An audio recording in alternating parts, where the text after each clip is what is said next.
अस्सलाम वालेकुम and welcome to my YouTube channel. उम्मीद है व्यूअर्स आप सब खैरियत से होंगे।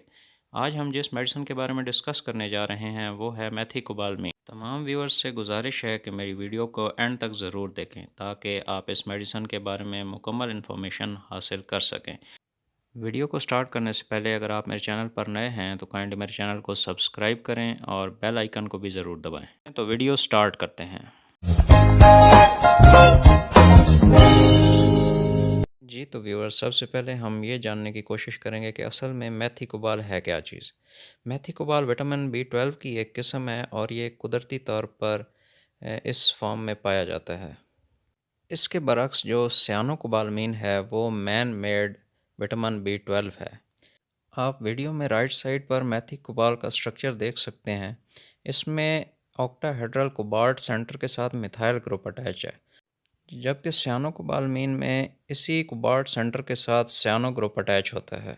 क्योंकि इस वीडियो में हम मेथिकोबालमीन जो कि नेचुरली एक्टिंग विटामिन बी 12 है उसको डिस्कस कर रहे हैं, तो अब हम जानते हैं कि हमें कुदरती तौर पर विटामिन बी 12 किन किन अशिया में मिल जाता है। विटामिन बी 12 के नेचुरल सोर्सेज में सी फूड में फ़िश और क्रैब आ जाते हैं, आलमंड्स आ जाते हैं। इसके अलावा डेयरी प्रोडक्ट्स में मिल्क और चीज़ आ जाते हैं। इसके अलावा अंडे, चिकन और रेड मीट में ये कुदरती तौर पर पाया जाता है। तो इन चीज़ों को अपनी डाइट का हिस्सा बनाने से आप विटामिन बी 12 की डेफिशिएंसी को पूरा कर सकते हैं। मेथिकोबालमीन 3 टाइप्स की डोजेज फॉर्म्स में अवेलेबल है, यानी कि टैबलेट्स, इंजेक्शंस और सबलिंगुअल टैबलेट। मेथिकोबाल ओरल टैबलेट को पानी के साथ लिया जाता है, जबकि इंजेक्शंस को जो है इंट्रावीनस या इंट्रामस्कुलर रूट से इंजेक्ट किया जाता है, जबकि सबलिंगुअल टैबलेट को ज़ुबान के नीचे रखा जाता है, जहाँ पे वो डिज़ोल्व होने के बाद ब्लड में एब्जॉर्ब हो जाती है और अपना एक्शन बॉडी में परफॉर्म करती है। मेथिकोपाल 500 माइक्रोग्राम में अवेलेबल है। मार्केट में मेथिकोपाल के बहुत से ब्रांड्स अवेलेबल हैं, जिनमें मेथिकोपाल tablet injection by Hilton company, मेबेल tablet injection by Sami company and इनकोबाल tablet injection by Indus company, ये सरे फहरिस्त हैं। तो अब हम जानेंगे कि मेथिकोबालमीन की हिस्ट्री क्या है और ये कैसे डिस्कवर हुआ दरअसल यूं कि 18वीं सदी के वस्त में इंग्लैंड में परनीशियस अनीमिया के कुछ केसेस सामने आए। आपको बताता चलूं कि परनीशियस अनीमिया एक ऐसी बीमारी है जिसमें बॉडी में रेड ब्लड सेल बहुत कम मिकदार में प्रोड्यूस होते हैं और बॉडी को प्रॉपर ऑक्सीजन ना मिलने की वजह से मरीज़ जो है वो थकावट, सुस्ती और सांस फूलने की शिकायत करते हैं। 1926 में हार्वर्ड यूनिवर्सिटी की फिजिशियंस की एक टीम ने ये बात डिस्कवर की कि रोज़ाना हाफ पाउंड लिवर यानी कलेजी के इस्तेमाल करने से पर्नीशियस अनीमिया से बचा जा सकता है। इस खबर के बाद दुनिया भर के रिसर्चर्स ने लिवर के अंदर यानी कलेजी के अंदर से अनीमिया के बचाव में जो अहम किरदार अदा करने वाला सब्सटेंस है उसको अलहदा करने का सोच लिया। वो सब्सटेंस और कुछ नहीं बल्कि मेथिकोबालामीन यानी विटामिन बी 12 ही था, जिसको फोकर्स और उसकी टीम ने 1947 में आइसोलेट कर लिया।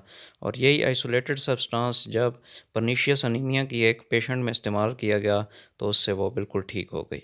जी तो व्यूअर्स, अब हम जानेंगे कि मेथिकोबालमीन की इंडिकेशंस क्या हैं, यानी इसको किस मकसद के लिए इस्तेमाल किया जाता है। मेथिकोबालमीन पर्नीशियस अनीमिया के ट्रीटमेंट में इस्तेमाल होती है। जैसे कि हम पीछे भी डिस्कस कर चुके हैं कि पर्नीशियस अनीमिया एक ऐसी बीमारी है जिसमें जिस्म के अंदर रेड ब्लड सेल बहुत कम मिकदार में बनते हैं, जिसकी वजह विटामिन बी 12 की डेफिशिएंसी है।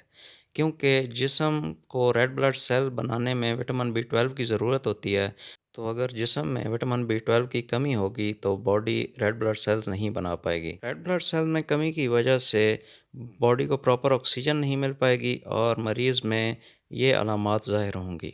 वज़न में कमी, बहुत ज़्यादा थकावट हो जाना, जिस्म में कमज़ोरी महसूस करना, सांस का फूल जाना, नींद का ज़्यादा आना, धड़कन का बढ़ जाना और सुइयाँ चुभना वगैरह। बहुत ज़्यादा थकावट और जिस्म में कमज़ोरी की वजह से अक्सर लोग ये समझते हैं कि उनके पट्टे कमज़ोर हो गए हैं। हालांकि पर्नीशियस अनीमिया की वजह से उन मरीज़ों में ये अलामात ज़ाहिर हो रही होती हैं और विटामिन बी 12 यानी मेथिकोबालामीन के इस्तेमाल से ये अलामात दूर हो जाती हैं। इसलिए अक्सर हम सुनते रहते हैं कि मेथिकोबालमीन पट्ठों की ताकत के लिए इस्तेमाल होती है। मेथिकोबाल परनीशियस अनीमिया के अलावा पेरिफेरल न्यूरोपैथी में भी इस्तेमाल होती है। ब्रेन और स्पाइनल कॉर्ड के बाहर पेरिफेरल एरिया में एक या एक से ज़्यादा नर्व्स का डैमेज हो जाना पेरिफेरल न्यूरोपैथी कहलाता है। पेरिफेरल न्यूरोपैथी की अलामात में हाथों और पाँव में सुइयां चुभना, उनका सुन्न हो जाना, हाथों और पाँव में दर्द, पाँव के तलवों का जलना और तवाज़ुन में बिगाड़ वगैरह शामिल हैं। मैथिकोबाल न्यूरोनल लिपिड्स की सिंथेसिस और एक्सोनल नर्व्स की रीजनरेशन में अहम किरदार अदा करती है ताकि डैमेज नर्व्स रिपेयर होकर अपना फंक्शन नॉर्मली परफॉर्म कर सकें। तो व्यूअर्स, अब हम मैथिकोबालमीन की डोज़ की बात करते हैं। तो टैबलेट के केस में जो यूजुअल अडल्ट डोज है वो है 1500 microgram daily in 3 divided doses, while in case of injection the recommended adult dose is 1 ampule a day 3 times a week। मैथिकोबालमीन की डोज़ को पेशेंट की एज और उसके सिम्टम्स के अकॉर्डिंगली एडजस्ट किया जा सकता है। तो अब बात करते हैं मैथिकोबालमीन के साइड इफ़ेक्ट्स की। तो इन केस ऑफ टैबलेट्स जो साइड इफ़ेक्ट्स हैं उनमें एनोरेक्सिया यानी भूख का ना लगना, नौज़िया यानी मतली होना, डायरिया और हाइपर सेंसिटिविटी यानी एलर्जी वगैरह हो जाना। और इंजेक्शन के केस में इंट्रामस्कुलर इंजेक्शन की सूरत में इंजेक्शन वाली जगह पर दर्द, इसके अलावा सर में दर्द और एबनॉर्मली बहुत ज़्यादा पसीने आना और घबराहट महसूस होना वगैरह शामिल हैं। अगर हम स्टोरेज की बात करें तो मैथिकोबालमीन टैबलेट या इंजेक्शंस को हम लाइट से, डायरेक्ट सनलाइट से प्रोटेक्ट करेंगे और इनको हमेशा 30 डिग्री सेल्सियस से बिलो टेम्परेचर पर स्टोर करेंगे। यही वजह है कि इंजेक्शंस को LPE पैक्स यानी कि light protective easy opening PACS में पैक किया जाता है ताकि इस्तेमाल के वक्त इनको आसानी से निकाल कर इस्तेमाल कर लिया जाए और ये लाइट से महफूज रहें।